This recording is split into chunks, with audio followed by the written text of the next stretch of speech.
Hello friends, ഇന്ന് നമ്മൾ നോക്കാൻ പോകുന്ന വീഡിയോ, നമ്മളൊരു വീട് വയ്ക്കുന്ന സമയത്ത് നമ്മൾ വീടിൻ്റെ മുകളിലായിട്ട് ഒരു ഫ്ലോർ കൂടി പണിതതിന് ശേഷം, അതായത് 2 നില പണിതതിന് ശേഷം ഒന്ന് വാടകയ്ക്ക് കൊടുക്കാനും ഒന്ന് നമുക്ക് സ്വന്തമായിട്ട് താമസിക്കാനും ഇങ്ങനെ ചെയ്യാൻ നിങ്ങൾ ആഗ്രഹിക്കുന്ന വ്യക്തിയാണെങ്കിൽ നമുക്ക് എന്തെല്ലാം കാര്യങ്ങൾ വയറിങ്ങിൽ ശ്രദ്ധിക്കണം എന്നുള്ള ഡീറ്റെയിൽസാണ് നമുക്ക് ഇന്നത്തെ വീഡിയോയിൽ നോക്കാൻ പോകുന്നത്. ഇത് 2 നില വീടാണ് വരുന്നത്. ഫസ്റ്റ് നില വരുന്നതും 2 നില വരുന്നതും. മെയിൻ കാര്യം എന്ന് വെച്ചിട്ടുണ്ടെങ്കിൽ ഇത് രണ്ടും 2 കണക്ഷനായിട്ടാണ് നമുക്ക് ഇത് ചെയ്യാൻ വേണ്ടിയിട്ട്. അതായത് ഒന്നാമത്തെ നിലയിൽ ഫസ്റ്റ് ഫ്ലോറിൽ വരുന്നത്, ഗ്രൗണ്ട് ഫ്ലോറിൽ വരുന്ന നിലകളിലെല്ലാം തന്നെ സെപ്പറേറ്റ് DB മീറ്റർ ബോക്സ് നമ്മൾ വെക്കണം. അതുപോലെ തന്നെ ഫസ്റ്റ് ഫ്ലോറിലും ഇതുപോലെ തന്നെ DB മീറ്റർ ബോക്സ് കൊടുക്കണം. ഈ മീറ്റർ ബോക്സ് നമ്മളിവിടെ കൊടുത്തിരിക്കുന്നത് രണ്ടും താഴെയാണ്. കാരണം വെച്ചാൽ ഈ മീറ്ററിൻ്റെ റീഡിങ്ങും കാര്യങ്ങളൊക്കെ എടുക്കാൻ വരുന്നത് താഴെ ആയതുകൊണ്ട് 2 മീറ്റർ ബോക്സ് നമ്മൾ കൊടുക്കുന്നത് താഴെ ആയിരിക്കണം.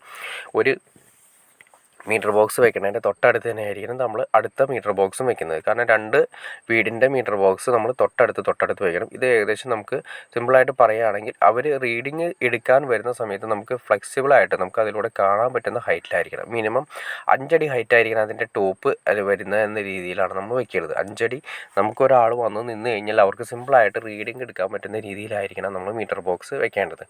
അതിലേക്ക് വരുന്ന സെപ്പറേറ്റ് പൈപ്പുകളാണ് ഈ കൊടുത്തിരിക്കുന്നത്. സെപ്പറേറ്റ് പൈപ്പുകൾ സെപ്പറേറ്റ് എർത്തുകളായിരിക്കും കൊടുത്തിരിക്കുന്നത്.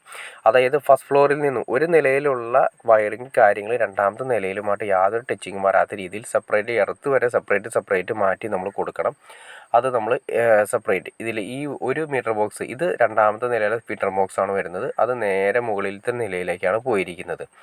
പിന്നെ വരുന്നത് വെച്ചിട്ടുണ്ടെങ്കിൽ കണക്ഷൻ എടുക്കുന്നതിന് തൊട്ട് മുമ്പ് കണ്ട നിങ്ങൾ കാണുന്ന പോലെ തന്നെ താഴേക്ക് 2 പൈപ്പുകളും അതുപോലെ തന്നെ കൊടുത്തിരിക്കുന്ന എർത്ത് കൊടുക്കാൻ വേണ്ടിയിട്ടുള്ള സിസ്റ്റത്തിന് വേണ്ടിയിട്ടാണ് ചെയ്തിരിക്കുന്നത്. താഴേക്ക് എർത്ത് കൊണ്ടാണ്. ഇവിടെയാണ് നമ്മുടെ തൊട്ടപ്പുറത്ത് മീറ്റർ വരി. ഇവിടെയാണ് നമ്മുടെ 3 3 ഫേസ് കണക്ഷൻ ആയത് 3 ഫേസിൻ്റെ യൂണിറ്റ് വരുന്നുണ്ട്. പിന്നെ അതുപോലെ തന്നെ നമുക്കിവിടെ ഒരു ന്യൂട്രൽ ലിങ്ക് വരുന്നുണ്ട്. ഇതാണ് നമ്മുടെ മീറ്റർ ബോക്സിൻ്റെ അകത്ത് വരുന്ന മെയിൻ ഡിവൈസുകൾ. അപ്പോൾ അതായത് ഒരു മീറ്ററിലെ കണക്ഷൻസ്, അതായത് ബന്ധപ്പെട്ട് വരുന്ന കണക്ഷൻസ് ഒന്നും തന്നെ രണ്ടാമത്തെ നിലയിലായിട്ട് യാതൊരു ബന്ധം വരാൻ പാടില്ല. ഒരു ന്യൂട്രൽ പോലും ലിങ്ക് ചെയ്യാൻ പാടില്ല. അപ്പോൾ അത് അത്രയും ശ്രദ്ധിച്ച് വേണം നമ്മൾ ചെയ്യാനായിട്ട്. ഇത് ഫസ്റ്റ് ഫ്ലോറിൽ നമ്മൾ കൊടുത്തിരിക്കുന്ന DB ആണ് കാണുന്നത്. ഫസ്റ്റ് ഫ്ലോറിലെ DB നമ്മൾ കൊടുത്തു. DB നമ്മൾ ഇതിൽ നിന്ന് നേരെ അടുത്ത സെക്ഷനുകളിലേക്കാണ് പോയിരിക്കുന്നത്. ഫസ്റ്റ് ഫ്ലോറിൽ ഞാൻ കാണുന്ന പോലെ തന്നെ ഗ്രൗണ്ട് ഫ്ലോറിലെ DB കാര്യങ്ങൾ.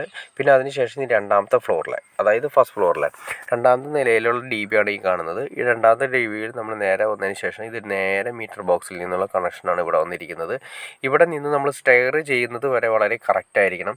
കാരണം വെച്ചാൽ ഈ 2 വീടിന് വേണ്ടിയിട്ട് സെപ്പറേറ്റ് നമ്മൾ ചെയ്യുന്ന സമയത്ത് സ്റ്റെയറിൻ്റെ കാര്യം വളരെ ശ്രദ്ധിക്കേണ്ട കാര്യമാണ്. കാരണം വെച്ചിട്ടുണ്ടെങ്കിൽ സ്റ്റെയറിൻ്റെ ഏരിയ കോമൺ ഏരിയ ആണോ അതല്ല രണ്ടാമത്തെ വീടിൻ്റെ ഏരിയ ആണോ എന്ന് കറക്റ്റായിട്ട് നമ്മൾ ആദ്യമേ തന്നെ തീരുമാനിക്കണം. അതായത് മുകളിലേക്ക് വരുന്ന സിസ്റ്റം. അപ്പോൾ അങ്ങനെ വരുന്ന സമയത്ത് നമ്മൾ താഴത്തെ നിലയിൽ ആവശ്യമല്ലാത്തതുകൊണ്ട് രണ്ടാമത്തെ നിലയിലുള്ള ആളുകളുടെ ആവശ്യമാണ്, അതായത് സ്റ്റെയർ വരുന്നത്. അപ്പോൾ രണ്ടാമത്തെ നിലയിൽ നിന്ന് വേണം സ്റ്റെയർ കാര്യങ്ങൾ കംപ്ലീറ്റ് അതിൻ്റെ വയറിങ് എടുക്കാനായിട്ട്. നമ്മൾ രണ്ടാമത്തെ നിലയിലെ വയറിങ് മൊത്തം അതിൽ നിന്നും വന്നിട്ട് സ്റ്റെയറിൻ്റെ ഏരിയ ചെയ്തു, അതായത് സ്റ്റെയർ കേസിൻ്റെ ഏരിയ ചെയ്തു. ഒരു ന്യൂട്രൽ പോലും നമ്മൾ താഴത്തെ നിലയിൽ നിന്ന് എടുക്കാൻ പാടില്ല. കാരണം വെച്ചിട്ടുണ്ടെങ്കിൽ 2 ELCBയും 2 ആയതുകൊണ്ട് ELCBയുടെ അങ്ങോട്ടും ഇങ്ങോട്ടും ലിങ്കിങ് വന്നാൽ, ELCBയുടെ ഔട്ട് അങ്ങോട്ടും ഇങ്ങോട്ടും ലിങ്കിങ് വന്നാൽ ട്രിപ്പ് ആയിക്കൊണ്ടിരിക്കും. അപ്പോൾ അതുകൊണ്ട് വളരെ ശ്രദ്ധിച്ച് വേണം 2 വീടുകൾ ചെയ്യുന്ന സമയത്ത് ഒരുപാട് കാര്യങ്ങൾ ശ്രദ്ധിക്കാനുണ്ട്. ഈ ചെറിയ വീഡിയോയിൽ നമുക്കിതെല്ലാം ഉൾപ്പെടുത്താൻ സാധിക്കില്ല. അതിനെക്കുറിച്ചിട്ട് എങ്ങനെയാണ് സ്റ്റെയറിൻ്റെ ഏരിയ 2 വീടുകളിൽ വരുന്ന സമയത്ത് സെപ്പറേറ്റ് ചെയ്യുക എന്നും അതുപോലെ തന്നെ ഇൻവെർട്ടർ കണക്ഷൻ കാര്യങ്ങളൊക്കെ എങ്ങനെയാണ് ചെയ്യേണ്ടതെന്നും ഏകദേശം നിങ്ങൾക്കൊരു ഐഡിയ അറിയണമെന്ന് താല്പര്യമുണ്ടെങ്കിൽ തീർച്ചയായിട്ടും കമൻറ്റ് ചെയ്ത് കഴിഞ്ഞാൽ നമുക്ക് അടുത്ത വീഡിയോ അതിനെക്കുറിച്ച് ചെയ്യാൻ സാധിക്കുന്നതായിരിക്കും.